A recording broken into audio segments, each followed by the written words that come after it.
الحمد للہ وکفا والصلاة والسلام علی سید الرسل وخاتم الانبیاء وعلی آلہ واصحابہ الذین هم خلاصۃ العرب الارباء وخیر الخلائق بعد الانبیاء اما بعد فاعوذ باللہ من الشیطان الرجیم بسم اللہ الرحمن الرحیم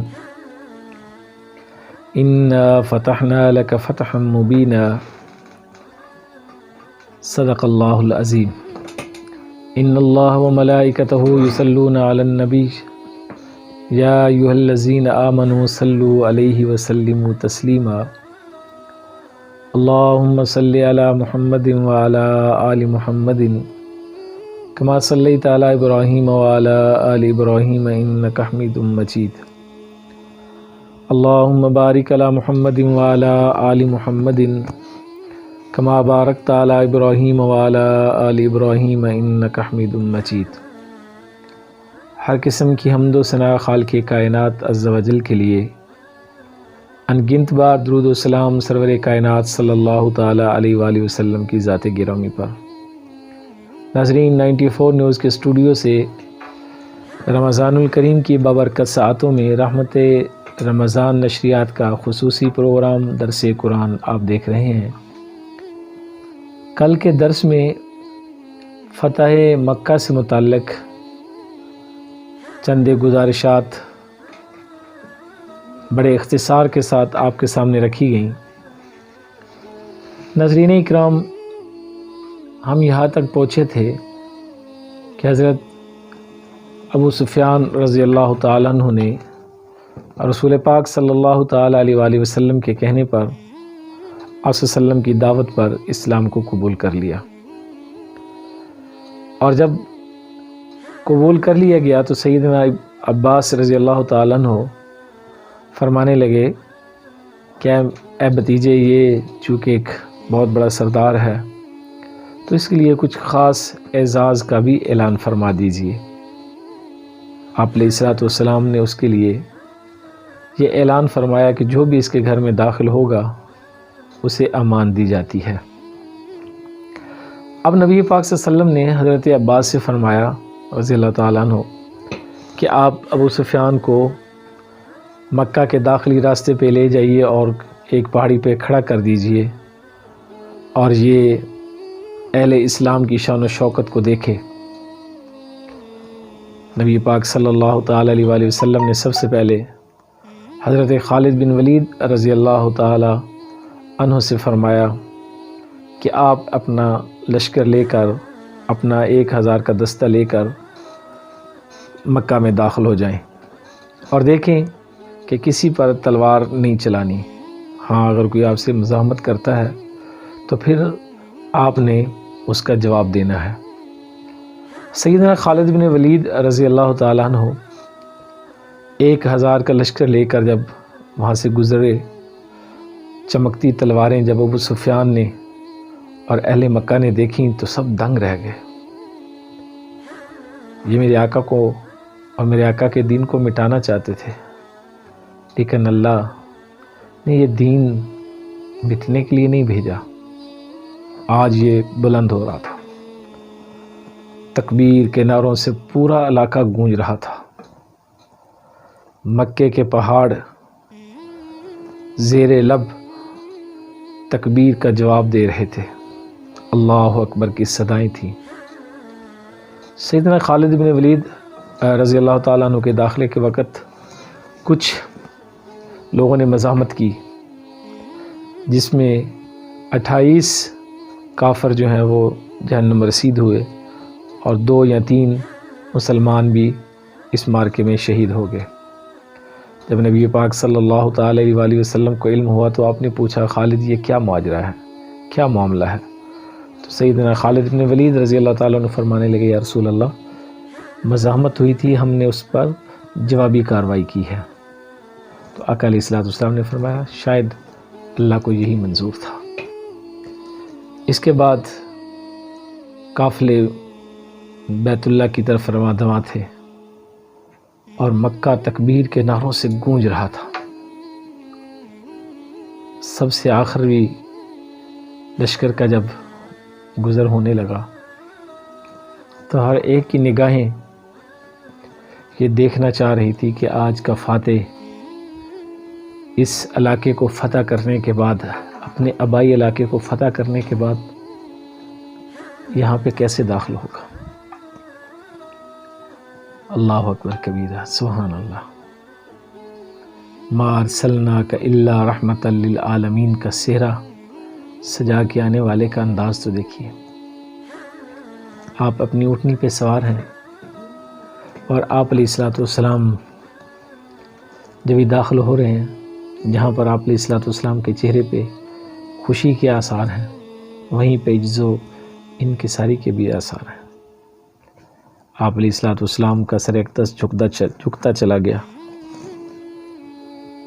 اونٹ کے پلان کے ساتھ آپ علیہ الصلوۃ والسلام کا سر اقدس لگ گیا، آپ کا سینہ بالکل اونٹنی کے ساتھ چپک گیا، اور آپ صلی اللہ علیہ وسلم کی زبان پر کوئی اور نعرہ نہیں تھا، کوئی اور گیت نہیں تھا۔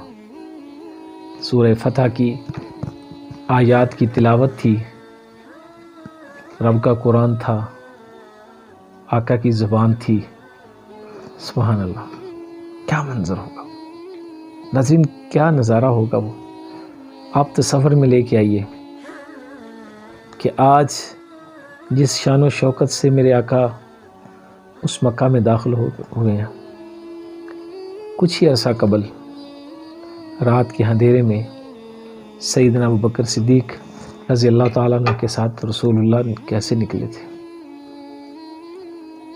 اور آج میرے آقا کے سامنے وہ سارے لوگ کھڑے تھے جنہوں نے آقا علیہ الصلوۃ والسلام اور آپ کے یاروں کو بہت ستایا تھا،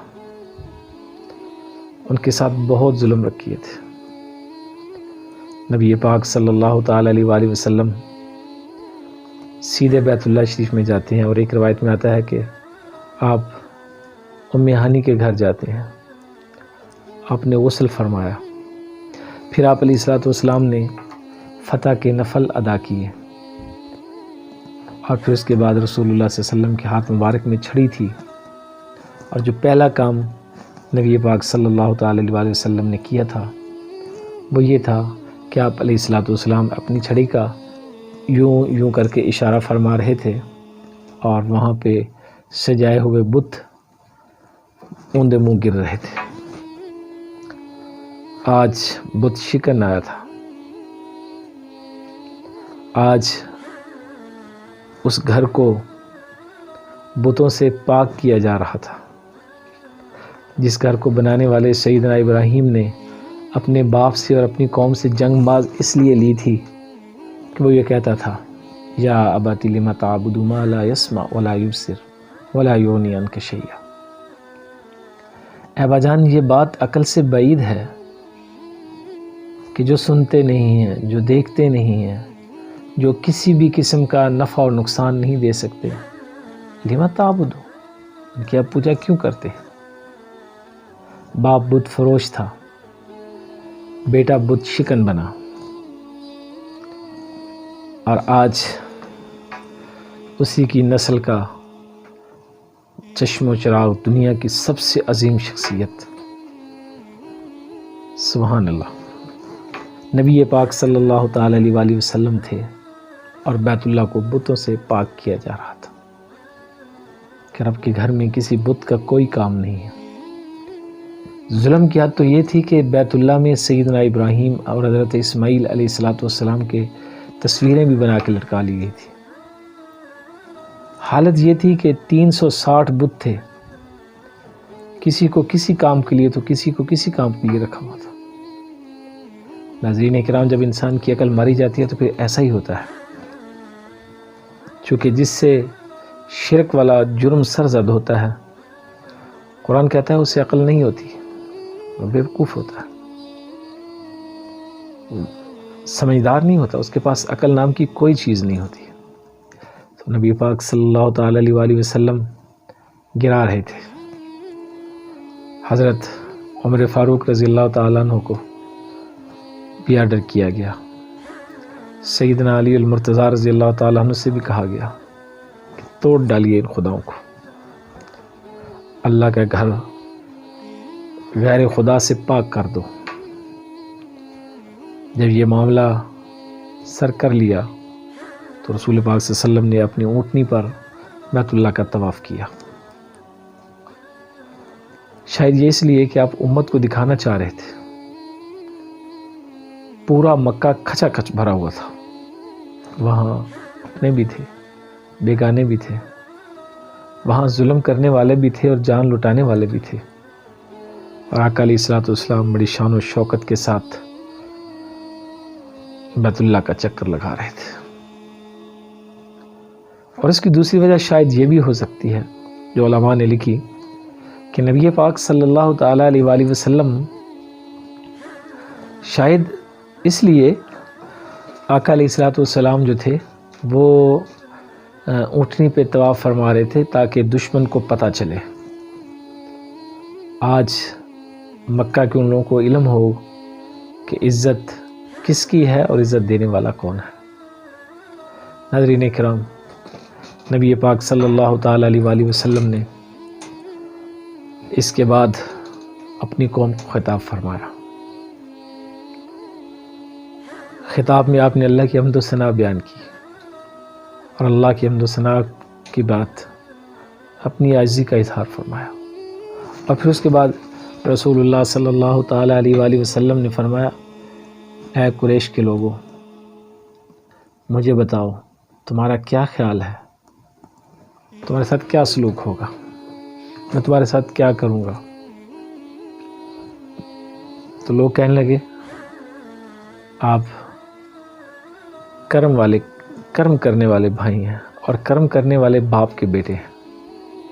تو نبی پاک صلی اللہ تعالیٰ علیہ وآلہ وسلم نے فرمایا، جاؤ میں تمہیں کچھ نہیں کہتا، آج میں تمہیں وہی کہتا ہوں جو سیدنا یوسف علیہ السلام نے، میرے بھائی یوسف نے جو اپنے بھائیوں سے کہا تھا، جاؤ آج کے بعد تم سب آزاد ہو.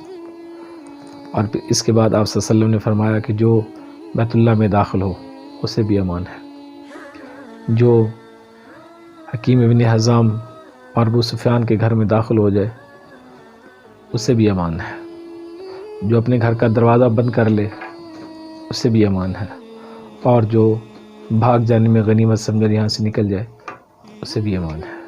آج اسلام کا بول بالا ہوا، آج اسلام کا سر فخر سے بلند ہوا، اور آج نبی پاک صلی اللہ تعالیٰ علیہ وآلہ وسلم اسی مکہ میں واپس لوٹے ہیں جس مکہ سے آپ صلی اللہ علیہ وسلم اور آپ کی جانوں کو نکلنے پر مجبور کر دیا گیا تھا.